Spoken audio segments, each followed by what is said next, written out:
Luke chapter 13. Now there were some present at the same time who told him about the Galileans, whose blood Pilate had mixed with their sacrifices. Jesus answered them, "Do you think that these Galileans were worse sinners than all the other Galileans, because they suffered such things? I tell you, no. But unless you repent, you will all perish in the same way. Or those 18, on whom the tower in Siloam fell and killed them, do you think that they were worse offenders than all the men who dwell in Jerusalem? I tell you, no. But unless you repent, you will all perish in the same way." He spoke this parable. A certain man had a fig tree planted in his vineyard, and he came, seeking fruit on it, and found none. He said to the vine dresser, "Behold, these 3 years I have come looking for fruit on this fig tree, and found none. Cut it down.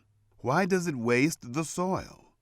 He answered, "Lord, leave it alone this year also, until I dig around it and fertilize it. If it bears fruit, fine, but if not, after that you can cut it down." He was teaching in one of the synagogues on the Sabbath day. Behold, there was a woman who had a spirit of infirmity 18 years. She was bent over, and could in no way straighten herself up.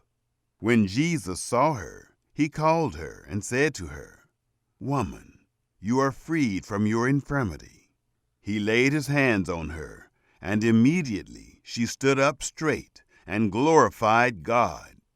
The ruler of the synagogue, being indignant because Jesus had healed on the Sabbath, said to the multitude, "There are 6 days in which men ought to work. Therefore, come on those days and be healed, and not on the Sabbath day." Therefore the Lord answered him, "You hypocrites! Doesn't each one of you free his ox or his donkey from the stall on the Sabbath and lead him away to water? Ought not this woman, being a daughter of Abraham, whom Satan had bound 18 long years, be freed from this bondage on the Sabbath day?" As he said these things, all his adversaries were disappointed, and all the multitude rejoiced for all the glorious things that were done by him. He said, "What is God's kingdom like? To what shall I compare it? It is like a grain of mustard seed, which a man took and put in his own garden. It grew and became a large tree, and the birds of the sky live in its branches." Again he said, "To what shall I compare God's kingdom? It is like yeast, which a woman took and hid in 3 measures of flour, until it was all leavened."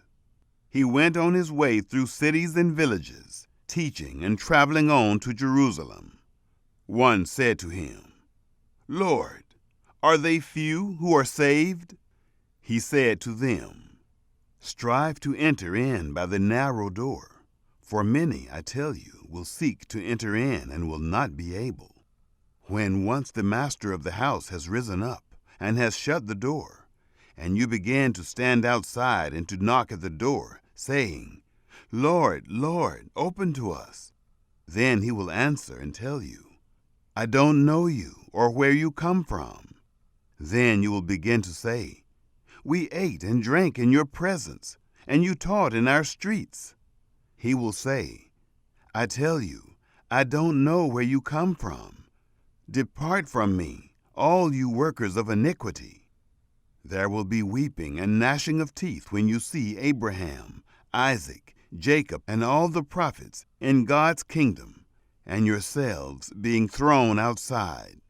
They will come from the east, west, north, and south, and will sit down in God's kingdom.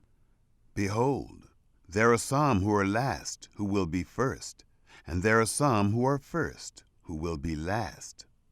On that same day, some Pharisees came, saying to him, "Get out of here and go away, for Herod wants to kill you." He said to them, "Go and tell that fox, Behold, I cast out demons and perform cures today and tomorrow, and the third day I complete my mission. Nevertheless, I must go on my way today and tomorrow and the next day, for it can't be that a prophet would perish outside of Jerusalem. Jerusalem, Jerusalem, you who kills the prophets and stones those who are sent to her.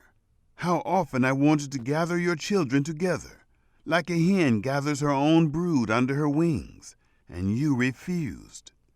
Behold, your house is left to you desolate. I tell you, you will not see me until you say, Blessed is he who comes in the name of the Lord.